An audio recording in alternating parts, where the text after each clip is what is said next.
다음은 조병원 단재 신체호 기념사업회 단장단 교장께서 발표해 주실 거고요. 조병원 선생님은 이제 LX 한국국토정보공사에 오랫동안 몸담으셨고요. 지적이랑 이제 지리 관련 전문가신데 그 전문성을 바탕으로 중국 동북공정과 간도, 그러니까 윤동주 시인의 고향이기도 하죠. 간도 영유권 문제에 대해서 발표해 주시겠습니다. 방금 소개받은 조병현입니다.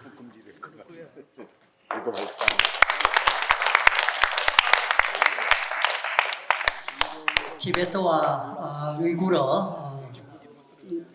네이먼구 여러분들의 얘기를 들으니까 단재 선생님 생각이 납니다.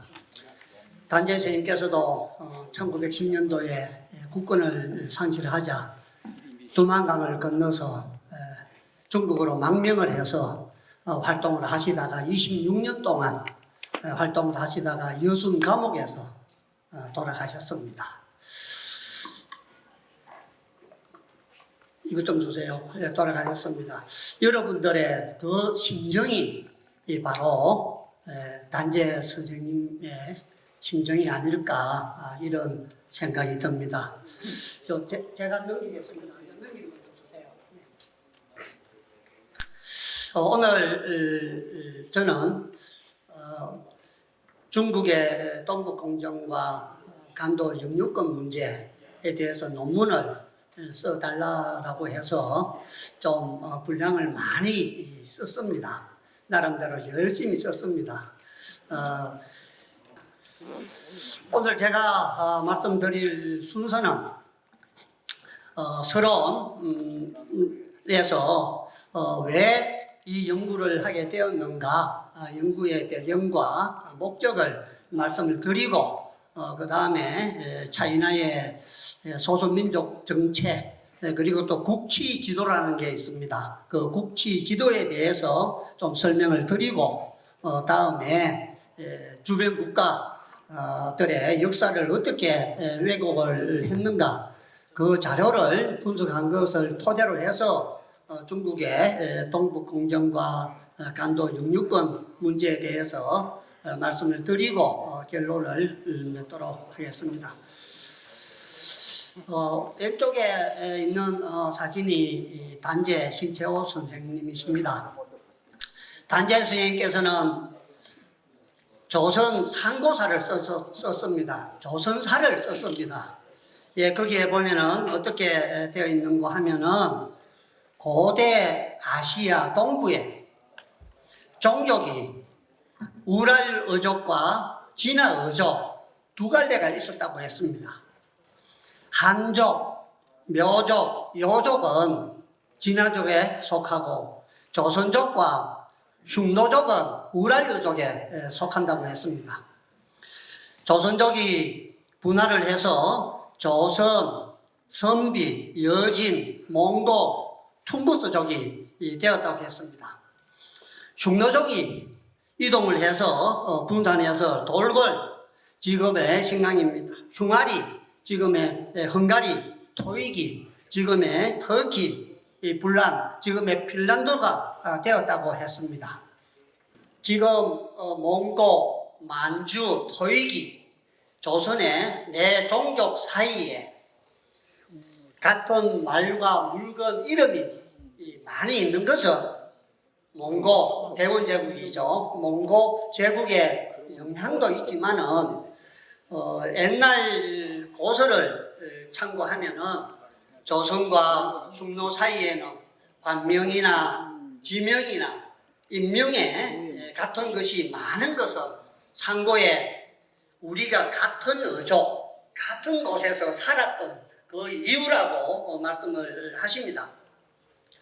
그리고 단재 스님께서는 인류의 발원지에 대해서 파미르 고원과 몽골 고원에서 발언을 했다고 합니다. 이 두 가지 설이 있는데 우리 조선족은 동쪽으로 밝음을 찾아서 38도선을 쫓아서 동으로 한반도를 이동을 했고 흉노족은 38도를 따라서 서쪽으로 이동을 했다는 것입니다.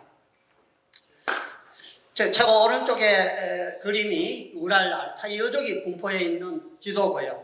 그 다음에 가운데 있는 지도가 파미르고원입니다. 파미르고원에서 동으로 서로 이렇게 38도선을 따라서 이렇게 이동을 했다는 것이죠. 그러면서 단재 신채호 선생님께서는 흉노와 여진 등이 우리와 이때 한번 분리된 이후에 왜 다시 합치지를 못했을까? 같이 합치지를 못했을까? 이것이 궁금하다, 의문이다. 그래서 내가 조선사 책을 쓴다, 이렇게 말씀을 하셨습니다. 우리가 잘 아는 바와 같이 진화족이 아닌 여진족의 청왕조를 이제 숭계한 것이 바로 지금의 중국이죠. 그래서 지금 중국은 55개의 소수민족과 우리가 지금 얘기하고 있는 티베트, 위구르, 네이몽골과 같은 5개의 자치구가 있고 우리 연변 조선족 자치주와 같은 30개의 자치주가 있습니다. 그리고 소수민족은 전체 인구의 한 8.5%, 1억 1000명 정도 지금 통계가 잡히고 있습니다. 그러니까 중국은 근본적으로 이 민족 분쟁의 가능성을 늘 안고 있다, 이렇게 이해를 하시는 게 맞습니다. 그래서 최근에는 중국의 소수민족 정책, 우대 정책에도 불구하고 자치와 독립을 요구하는 목소리가 커져가고 있죠. 분쟁이 커져가고 있습니다. 그러나 해결될 기미는 보이지 않습니다. 그래서 오늘 여기에도 소수민족 지도자들께서 국제적 연대를 강화하기 위해서 이 자리에 오신 걸로 이렇게 알고 있습니다. 이러한 상황에서 중국의 국경 분쟁과 소수민족 정책은 어디에서 왔는가? 그 기본이 뭔가? 그리고 이제 이러한 분쟁을 극복을 하고 평화는 유지할 수가 없을까? 이런 데 대한 이제 의문이 이제 본 연구를 제가 논문을 쓰게 된 배경이 되고, 국경 분쟁과 소수민족의 정책의 기원을 국치 지도에서 저는 찾으려고 합니다. 국치, 저희들은 경술국치라는 말을 쓰지 않습니까? 그 국치에서 한번 찾는데 그 지도를 좀 이따 제가 소개를 하겠습니다. 살펴보고 중국의 소수민족 정책과 주변국의 역사 왜곡 실태, 동북공정과 간도 영유권 문제를 조사 분석하고 이를 토대로 해서 동북아의 평화를 모색해보는 것이 본 연구의 목적이 됩니다. 자, 국치 지도를 한번 말씀을 드리겠습니다. 중국은 1915년부터 1980년도까지 국치 지도를 만들었습니다. 나라의 부끄러운 수치, 그걸 지도로 나타낸 것입니다. 그것을 국치 의식이라고 얘기를 합니다. 그래서 이 지도를 만들어서 교육용으로 사용을 했는데 우리 국내에는 이 국치 지도가 알려지지가 않았습니다. 일본에서는 이렇게 중국 국치 지도의 비밀을 풀다, 이런 책이 일본에서는 발간이 되었습니다. 여기에 있는 가운데 있는 그림은 미국 공군에서 이 국치 지도를 이용해서 남중국해에 문제가 발생했을 때 어떻게 대응을 할 것인가, 미 공군 조종사들 교육을 시키는데 바로 중국에서 만든 이 지도를 사용을 하고 있습니다. 중국 국치 지도라고 여기에 나와 있습니다. 조금 있다가 이 지도는 제가 다시 한 번 더 소개를 해드리겠습니다. 1916년도에 발간한 중화국치지도입니다. 여기에 보시면 중화국치지도 딱 써놨죠. 네. 여기에 왼쪽에 여기는 사은시가 있습니다. 사은시가 지도를 보라. 부서져 불완전하고 원수들은 바다처럼 깊고 치욕은 산처럼 무겁다. 말하건대 우리 동포는 노력에 또 노력을 해서 중화의 앞날 억만년을 만들어라. 이런 사행시가 실려 있고 오른쪽 왼쪽에는 글이 딱 있습니다. 소문이 쓴 글입니다. 여러 가지 교육적인 교훈적인 얘기들을 실어놓은 것을 우리가 알 수 있습니다. 그리고 오른쪽에는 여기 상실지 빨간 걸로 표시를 해서 잃어버린 땅 상실지를 했습니다. 자, 다음 지도에 보면 좀 더 자세히 나와 있습니다. 이게 방금 미 공군에서 조종사 교육시킬 때 사용한 지도입니다. 자, 중국의 본토는 노란색으로 이렇게 표시를 하고 상실지, 잃어버린 땅, 그것은 붉은색으로 전부 다 표시를 다 해놨습니다. 청나라가 가장 강성했을 때 1840년도를 기준으로 해서 그때와 지금과 비교를 해서 영토가 줄어든 것은 전부 다 잃어버린 땅이다. 상실지다. 이것을 아직도 찾지 못하고 있는 것을 부끄럽게 여겨야 된다. 그래서 이 지도를 만든 겁니다. 지도를 제가 23장을 찾아냈습니다. 지도에 빨간 연도라든지 내용들은 제가 여기 저 자료에 자세히 실어놨으니까 참고를 하시면 됩니다. 그리고 여기 붉은색으로 해놓은 것은 다 이렇게 1840년, 1911년까지 청왕조 멸망전으로 활용된 상대 지역을 러시아, 몽골, 베트남 이렇게 해서 쭉 설명을 다 해놓은 것을 우리가 알 수가 있습니다. 이것은 1939년도에 발간된 이거는 중화국치도입니다. 앞에 거는 국치지도였는데 이것은 중화국치도라고 표시를 해놨죠. 그래서 자세히 보시면은 빨간 걸로 굵게 이렇게 표시해 놓은 게 요게 옛날 경계, 청나라가 가장 강성했을 때 지도라는 것입니다. 그래서 구시 경계, 옛날 경계라는 국경이라는 의미입니다. 그리고 지금의 경계는 안쪽으로 요렇게 떠났습니다. 요렇게 실제 국경 이렇게 그림을 그려 놓은 것으로 보면 우리가 국경선을 한번 추적을 해보면 이렇게 대한해협에서 오키나와를 거쳐서 이렇게 전부 다 베트남까지 전부 다 포함을 다 시켜놓은 것입니다. 이걸 가지고 교육을 많이 시킬 때는 18만 회까지 교육을 시킨 기록들이 다 나옵니다. 그래서 여기 중국 국치지도의 국경선은 중국이 남중국해에서 영유권을 주장하는 구단선과 일치하는 것입니다. 구단선이 어떻게 나왔느냐? 바로 이 국치지도, 이 옛날 국경 여기서 나왔다고 보는 겁니다. 그래서 국치의식이 지금도 유지되고 있으며 이 국치지도가 중국의 역사 지도집 제작으로 이어졌고 바로 소수민족 정책 수립의 기초가 되었다. 이렇게 저는 분석을 합니다. 자, 중국의 소수민족 정책과 역사 왜곡 부분입니다. 이 부분은 뭐 제가 자세히 설명을 안 해도 다 아시는 내용이기 때문에 또 참고를 하면 됩니다. 한 가지 말씀을 드릴 것은 중국 정부의 하나의 중국 정책에 따라 서남공정과 서북공정, 동북공정을 완료하고 그 내용을 살펴보면은 1966년도에 티베트는 언제나 중국의 일부였다. 그리고 2002년에는 신장은 기원전 60년부터 중국이 줄곧 통치했다. 그리고 몽골은 중국 영토이다. 그리고 한국은 동북공정을 실시를 해서 1901년부터 1909년까지 고구려와 발해는 중국 북부 동북 지역의 지방 정권이었다. 이렇게 정리를 다 마친 것을 우리가 알 수가 있습니다. 그래서 지금의 중국의 소수민족들의 분쟁지역 제가 이 표로 정리를 다 해놨습니다. 표로 다 정리를 해놨으니까 참고를 하시면 되고요. 그래서 가장 위협적인 부분은 오늘 참석하신 분들이 계시는 바로 티베트 자치구와 신장 이구를 다치고 내임문구지만 향후에는 더 확대될 것이 분명하다. 이렇게 저는 생각을 합니다. 자, 그 다음에 이제 동북공정. 바로 우리 한국의 문제입니다. 동북공정은 목적이 뭐고 동북공정은 또 어떠한 결과를 낳는가 거기에 대해서 간단히 한번 살펴보겠습니다. 중국은 1983년도에 사회과학원에 중국 병정처지 연구 중심을 만들어서 고구려 발해 역사를 연구하기 시작합니다. 그래서 200여 종의 연구 보고서를 발간을 하죠.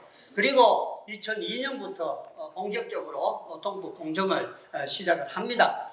그래서 중국의 동북공정은 자기들은 단순한 학술적 연구라고 하지만은 그것은 절대 아니고 우리 한국사를 침탈하기 위한 정책으로 추진된 것이 분명합니다. 동북공정의 목적은 동북 삼성 지역은 중국의 지방 정권이었다는 것을 역사적으로 증명하고 고구려와 발해의 역사 왜곡을 통해 간도 지역의 영토 주권을 공고히 해서 간도 영유권 문제를 사전에 차단하려고 하는 의도가 있다고 보면 되겠습니다. 자, 그러면 이 간도 영유권 분쟁은 어떻게 시작이 돼서 어떻게 오늘에 이르렀는가 아주 간단하게 설명을 올리겠습니다.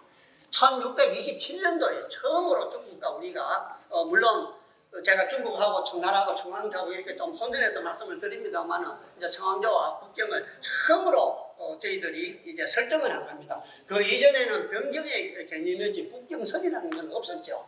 그래서 1627년도에 처음으로 저희들이 정묘호란을 이제 겪으면서 강화 조약을 맺습니다. 강화 조약을 맺는데 그걸 1627년도에 맺은 강도 해맹이라고 합니다. 그 강도 해맹 조약에 보면은 서로 각수봉강 서로 국경을 존중하고 지킨다라는 게 명시가 되어 있습니다. 거기에 보면은 이렇게 나와 있죠. 조선 국왕은 건국과 금나라죠. 건국과 더불어 맹약을 한다.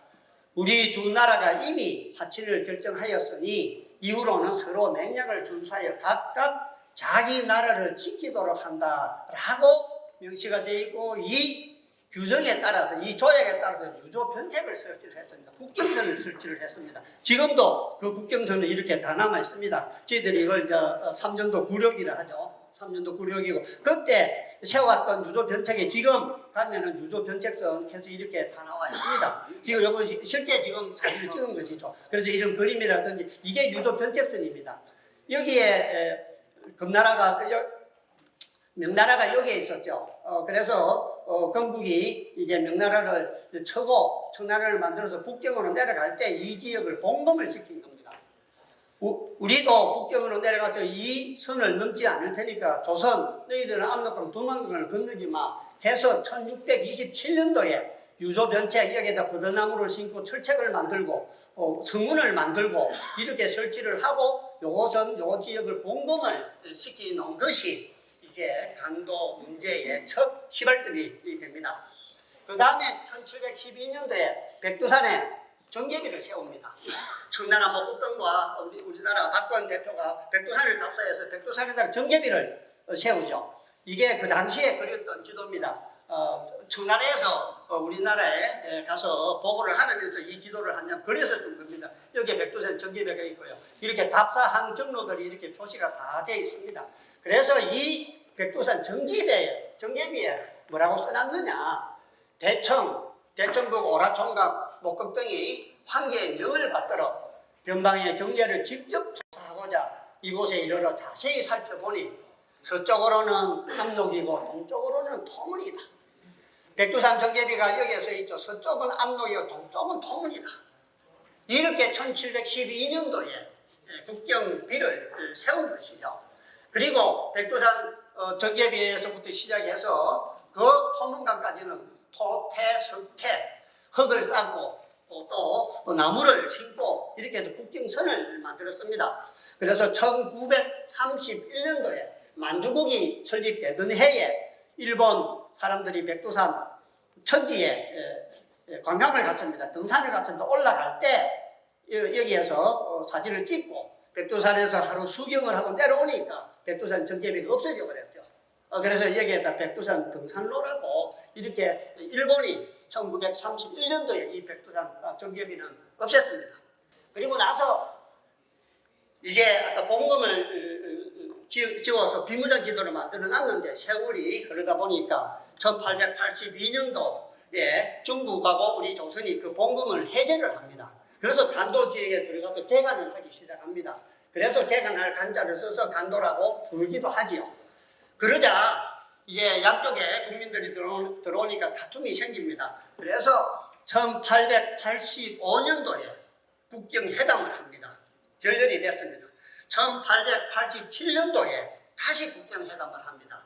이 두 번의 국경회담에서 문제는 뭐냐? 토문강이 어느 게 토문강이냐? 백두산 정계비에 서쪽은 압록이고 동쪽은 토문이라 했는데 토문강이 어디냐? 우리 한국의 대표단은 토문강으로 흘러가는 그래서 연해도로 가는 이게 토문강이다. 지도에 토문강이를 써놨으니까.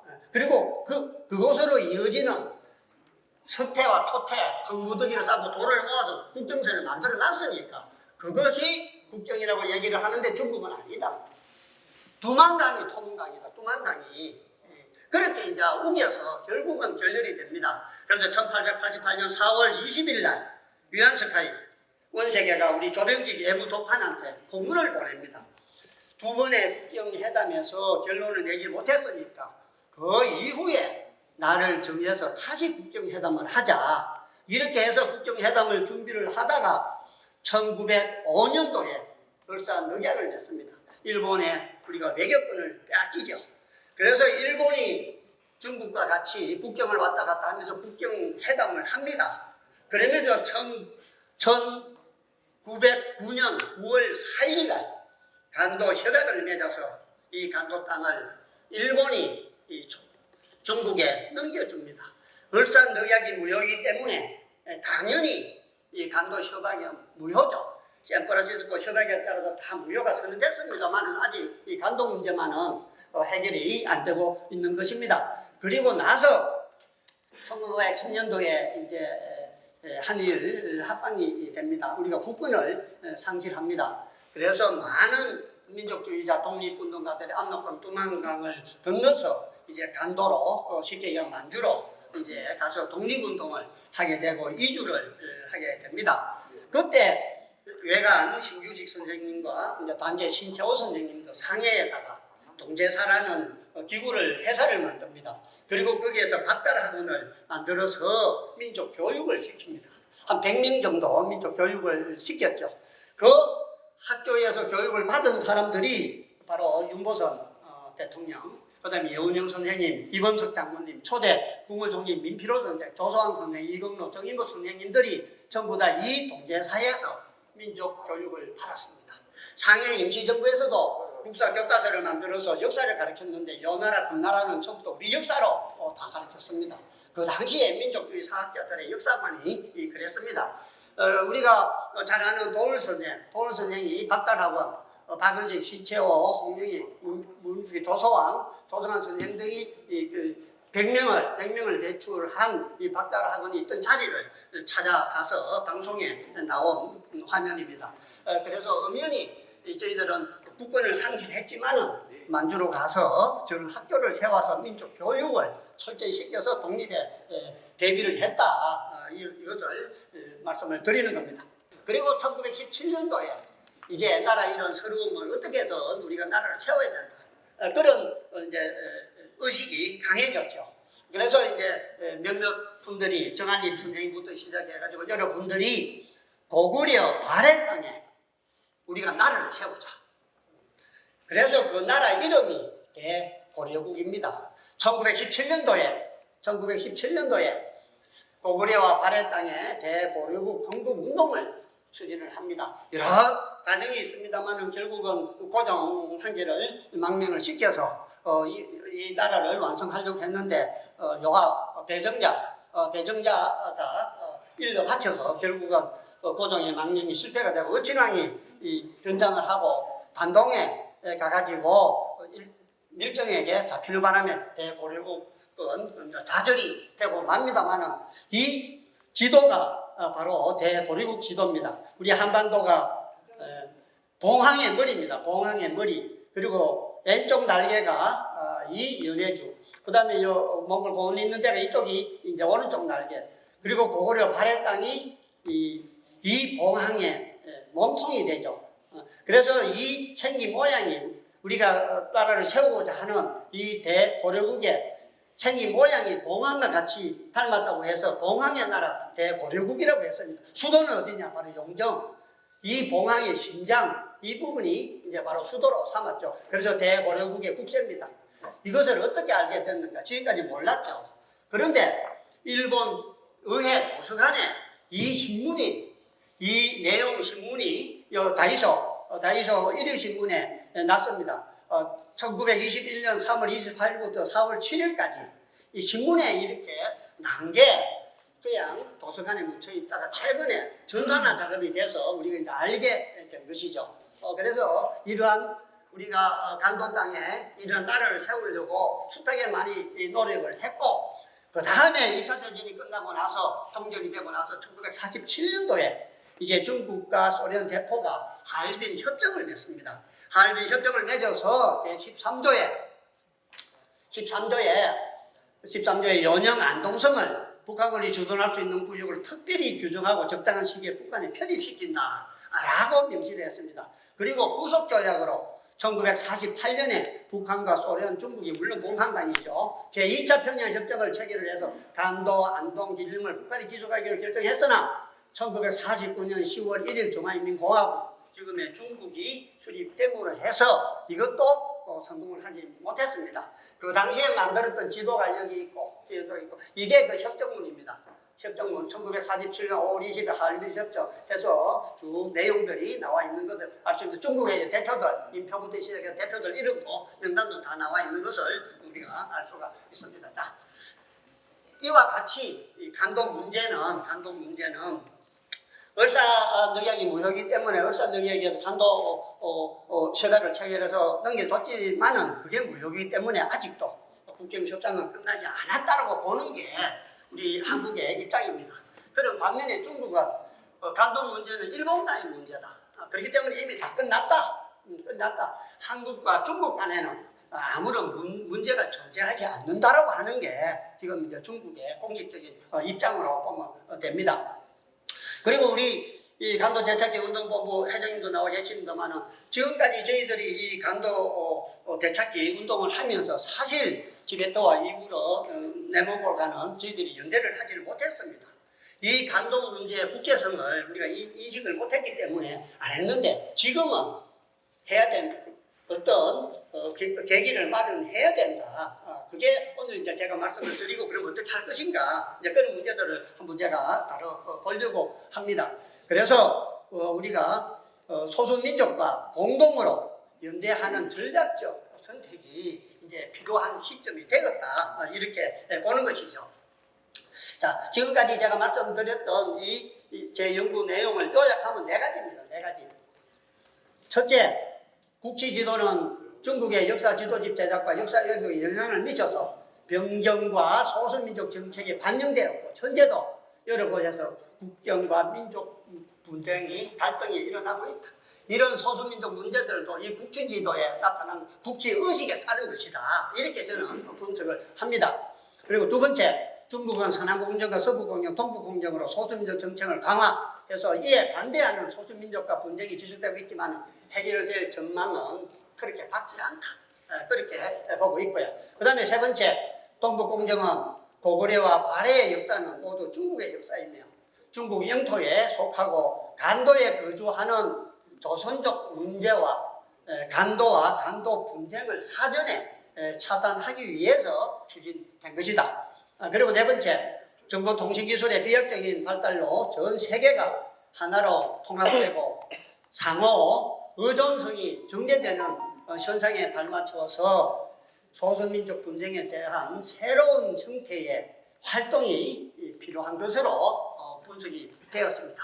자, 그러면 어떻게 해야 되는가? 이제 제 생각을 말씀을 드리면은 처음에 단재 선생님께서 우리가 우랄 알타이 의족을 말씀드렸고 같이 파미르공원에서 우리가 발당을 해서 돔으로 서로 헤어졌는데 어떻게 다시 만나지 못했는가? 그것을 알기 위해서 역사 공부를 한다고 말씀드리지 않습니까? 그거 마찬가지입니다. 우리 한국은 임시정부 수립과 독립군 창설, 무장투쟁, 독립과 경제성장의 경험을 우리가 가지고 있습니다. 그래서 동북아시아뿐만이 아니고 세계 문화의 중심국가로 지금 나아가고 있습니다. 그래서 우리 한국을 중심으로 알타이 문화권과 민족 문제로 어려움을 겪고 있는 동북아 국가들이 연합해서 복국이니 독립이니 이런 이념적인 투쟁보다는 학술적으로 대응하는 것이 가장 현실적이고 필요하다. 이렇게 말씀을 드립니다. 대안이 될 수 있다고 저는 생각을 합니다. 그래서 알타이 문화권이 팬들이 당군 사상을 바탕으로 해서 미래지향적인 공동협력체 구심점을 마련한다라면 동북아시아 민족 정책을 평화적으로 전환할 수 있는 계기가 마련될 걸로 그렇게 보입니다. 그리고 두 번째가 그렇게 하려면 구체적으로 그럼 어떻게 해야 되나? 구체적으로 중국의 국치 지도와 중국 역사 지도집에 대응할 수 있는 구체적인 연구 과제로 동북아 국가들, 우리 티베트, 위구르, 내몽골 우리 그리고 알타이 문화권에 있는 사람들의 역사 지도집을 만들어야 된다. 그리고 지명사전들을 만들어야 된다. 그러면 우리가 뿌리가 같고 문화와 전통과 풍습이 같다는 것을 우리가 증명해낼 수 있고 그러면 연대감이 더 강화될 것이다. 그래서 이런 것이 이제 필요하다는 거죠. 그래서 국가별로 시대별로 강력과 지명의 변천, 민족과 문화적 특성, 인구의 동태와 변화를 수록하고 발간에 필요한 절차, 지침도 제정하고 어떻게 이 지도집을 활용할 것인가 이런 데 대해서 실무를 담당할 위원회 같은 것을 만들어야 된다. 뭐 많은 사람이 필요한 것도 아니고 전문적인 지식이나 또 뭐 돈이 많이 들 것도 아닙니다. 이런 위원회를 만들어서 하나하나 차근차근 하는 게 효과적이다. 그래서 과거 역사 속 흐름에서 이온 깊은 연대의식과 우랄 알타이 민족의 역사적 정체성을 회복하고 교류와 협력의 영속성을 통해서 공동으로 발전을 할 수 있을 것으로 저는 확신을 합니다. 예, 마지막입니다. 그래서 소수민족 문제를 경제 공동체 형성으로 극복을 해야 된다. 그렇게 봅니다. 오늘 우리 이 포럼의 취지와도 맞는 얘기라고 저는 봅니다. 그래서 동북아시아는 미래의 지정학적 경제 요충지로서 풍부한 천연 자원을 보유하고 있습니다. 아주 강력했던 유라시아 초원제국의 후예로서 하나의 뿌리에서 출발한 우리는 공통의 문화를 가지고 있습니다. 씨름부터 시작해서 여러 가지 풍습들이 많지 않습니까? 그죠? 매장 문화, 거기서 발굴되는 유물, 그런 것들이 너무너무 같은 게 많습니다. 단재 선생님 말씀하신 것 똑같죠. 그래서 초원의 길 부활로 동북아시아와 유럽을 이어주는 국가들과 자유 경제 공동체를 구축하면 소수민족 갈등 문제도 극복할 수 있을 걸로 저는 내다봅니다. 좀 제가 자세히 말씀을 드리고 길게 해야 되는데 시간 관계상 짧게 하다 보니까 제대로 설명을 못 드리는 부분도 있을 겁니다. 여기 자료집을 참고해 주시면 되고요. 그래서 오늘 참석하신 우리 해외 지도자와 우리 외국 시민 여러분, 이제 우리는 동반자로 만났습니다. 동북아시아 민족 정책을 평화적으로 발전시킬 수 있는 방안을 모색하는데 다 같이 노력을 해야겠습니다. 그리고 이 자리를 그리워하면서도 여러 가지 여건상 참석하지 못한 분들도 우리와 뜻을 같이 해서 앞으로 많은 지원과 협조가 있기를 당부를 드리면서 제가 쓴 논문 내용을 아주 간단하게 요약을 해서 말씀을 드렸습니다. 필요한 것은 나중에 토론 시간에 또 말씀을 드리도록 하겠습니다. 고맙습니다. 박사님께서 전문성을